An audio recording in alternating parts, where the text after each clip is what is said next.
Hello दोस्तों, नमस्कार। Hindi university channel में आपका स्वागत, अभिनंदन। आज मैं एक नया विषय टॉपिक लेके आया हूँ और जो उच्च शिक्षा प्राप्त कर रहे हैं, जिन्होंने कर चुके विद्यार्थी हैं, उनके लिए राजस्थान में एक सुनहरा अवसर है। जिनको असिस्टेंट प्रोफेसर बनना है उनके लिए एक विशेष सुनहरा अवसर है कि कल से आपके सेट के ऑनलाइन आवेदन शुरू हो जाएंगे। ये सेट कौन कर सकता है, सेट क्या काम आ सकती है, नेट और सेट में क्या फ़र्क है, इसकी विज्ञप्ति क्या है, इसका सिलेबस क्या है, उन पूरी जानकारी मैं इस वीडियो के माध्यम से दूंगा। तो बने रहिए मेरे साथ। सबसे पहले ध्यान ये करना है कि इस बार सेट का मतलब है किसी एक स्टेट में पात्रता परीक्षा ली जाती है। स्टेट एलिजिबिलिटी टेस्ट, राजस्थान, कोई भी स्टेट, किसी भी राज्य की, और वो पात्रता परीक्षा जैसे सीईटी होती है 12वीं के बाद, सीईटी होती है ग्रेजुएशन के बाद, और सेट होती है पोस्ट ग्रेजुएशन के बाद। सबके अलग अलग स्टैंडर्ड है, सबके अलग अलग उसके मानक है। वो उसमें क्या है, सेट के अंदर आपको असिस्टेंट प्रोफेसर बनना है और आपका नेट क्लियर नहीं हुआ है, तो राजस्थान का जो व्यक्ति सेट क्लियर है वो असिस्टेंट प्रोफेसर के लिए आवेदन कर सकता है। तो इसकी पूरी प्रक्रिया मैं समझाता हूं। ये सबसे पहले पिछली बार जैसे जीजीटीयू के अंदर उन्होंने परीक्षा करवाई थी, इस बार ये कोटा विश्वविद्यालय परीक्षा करवा रहा है, यह ध्यान रखना। इसकी नोडल एजेंसी है वो कोटा है, और कोटा की वेबसाइट है www.ac.in। इतना सा ध्यान करना है। इसकी परीक्षा तिथि और आवेदन कल से शुरू होंगे, जून 2026 से। और लास्ट डेट कब है? लास्ट डेट है 15 जुलाई। अप्लाई डेट 14 जून 26 से लेकर 15 जून तक आप इसकी अप्लाई कर सकते हैं। और एग्जाम डेट आपका है 6 सितंबर 2026, यानी आपके पास में बहुत कम दिन है। ये बात होगी अपने महत्वपूर्ण डेट्स की। अब इसमें सिलेबस क्या है, एक बहुत सरल सा है। जो आपके नेट का सिलेबस है वही आपके सेट का सिलेबस है। तो आप यूजीसी की वेबसाइट पर जा सकते हैं www.ugc.ac.in, और आप कोटा की इसी यूनिवर्सिटी की इसी वेबसाइट पर आपको हर एक अपने सब्जेक्ट के अनुसार आपको सिलेबस मिल जाएगा। ठीक बात। फिर इसके लिए योग्यताएं क्या है कि कौन कर सकता है, तो बहुत सावधानी पूर्वक उसको भरना है। कौन, जिसके जनरल का स्टूडेंट है उसके 55% आवश्यक है। आप पहले योग्यताओं को ध्यान रखिएगा। अदर जितने भी है उनको 50% आपके एमए में होने चाहिए। ये बीए एमए के बाद का है किसी एक सब्जेक्ट, एमए में होने ही चाहिए। कितने? 50%। जनरल के लिए 55% है। क्लियर?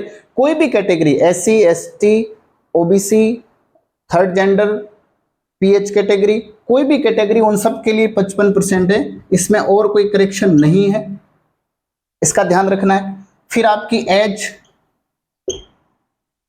कोई लिमिट नहीं है, नो लिमिट,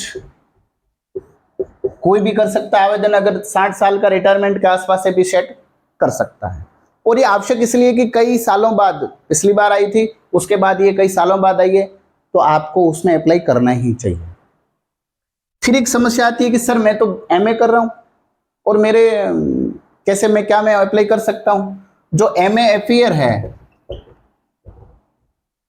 एफियर्ड है, वो अप्लाई कर सकता है। जिसका अंतिम वर्ष है या परिवेश है या फिर पहला सेमेस्टर, चौथा सेमेस्टर, कुछ भी हो, लेकिन उसकी शर्त यह है कि 2 साल के भीतर, 2 साल के अंदर अंदर आपको अपना एमए, एमकॉम, बीकॉम जो भी है वो करना आवश्यक है इन शर्तों के साथ में। अगर जनरल का स्टूडेंट है तो 55%, अदर है तो 50% के साथ में करना आवश्यक है, नहीं तो आपका सेट हुआ भी नहीं माना जाएगा, वो उसका योग्यता खारिज हो जाएगी।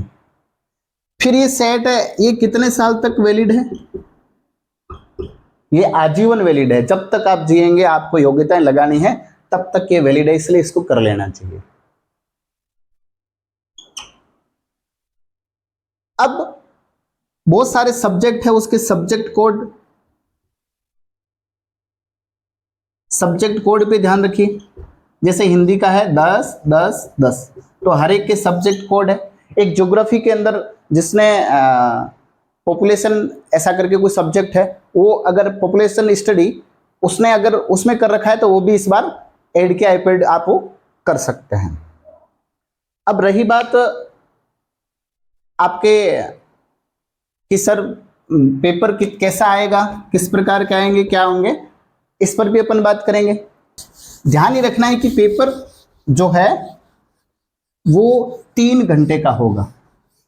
पेपर कितना होगा? 3 घंटे का पेपर होगा। 3 घंटे का पेपर होगा।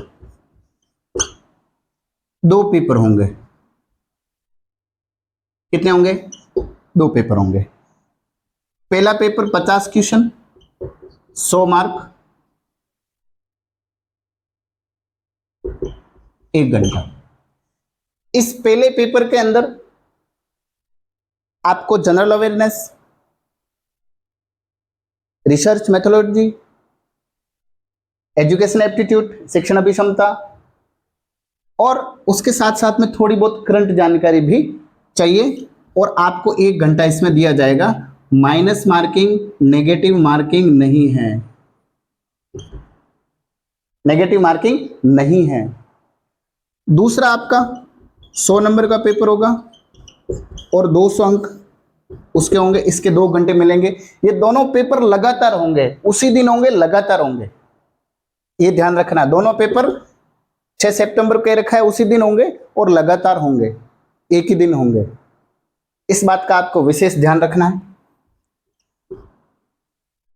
इसके बाद में नेगेटिव मार्किंग के लिए कोई नहीं। आपने अगर 2 ऑप्शन भर दिए हैं घोड़े में तो वो 2 ऑप्शन में से वो आपका डिलीट हो जाएगा, माइनस मार्किंग नहीं होगी। आपके क्वेश्चन क्रॉस होते हैं, आपने अगर उस क्वेश्चन को किया और वो खारिज हो गया, डिलीट हो गया, किसी कारण से आप उसके सही रेफरेंस नहीं मिले, तो जिसने एपीआर प्रश्न को अटेंड किया है उसी को ही उसके 2 अंक आगे दे दिए जाएंगे। अब इसको भरना कैसे, अप्लाई कैसे करना है? जिसका एसएसओ आईडी बना हुआ है, जिसने केवाईसी उसकी करा दी है, उसके लिए कोई प्रॉब्लम नहीं है। आप एसएसओ आईडी पे जाकर के अप्लाई कर सकते हैं, कल से कर सकते हैं। जिसका केवाईसी नहीं किया वो अपना केवाईसी करें। और आप एसएसओ आईडी पे से भी कर सकते हैं और इस लिंक पे जाएंगे तब भी आप कर सकते हैं। आप जब उसको ओपन करेंगे इस लिंक को तो आपके 3 स्टेप मिलेंगे और लास्ट वाला स्टेप आपको अप्लाई करने का है। अब रही बात फीस की, जनरल के लिए 1500 है, ओबीसी के लिए 1000 है, SC ST other third gender और पीएच उनके लिए 750 रुपये फीस है। आप सबको ये सेट का एग्जाम विशेषकर राजस्थान के है उनको देना ही चाहिए। अदर लैंग्वेज नहीं होगी, इसलिए विशेषकर राजस्थान के हिंदी और इंग्लिश के अलावा कोई लैंग्वेज आपके उसमें नहीं आएगी। इसलिए हिंदी इंग्लिश में जो भी बाहर के वो भी दे सकते हैं, मना नहीं है, बट लैंग्वेज 2 ही होगी, इससे ज्यादा लैंग्वेज नहीं होगी।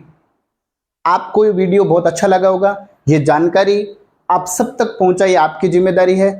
आप सबको कैसा वीडियो लगा और कोई जानकारी है तो आप मुझे कमेंट बॉक्स में बता सकते हैं। बहुत बहुत धन्यवाद।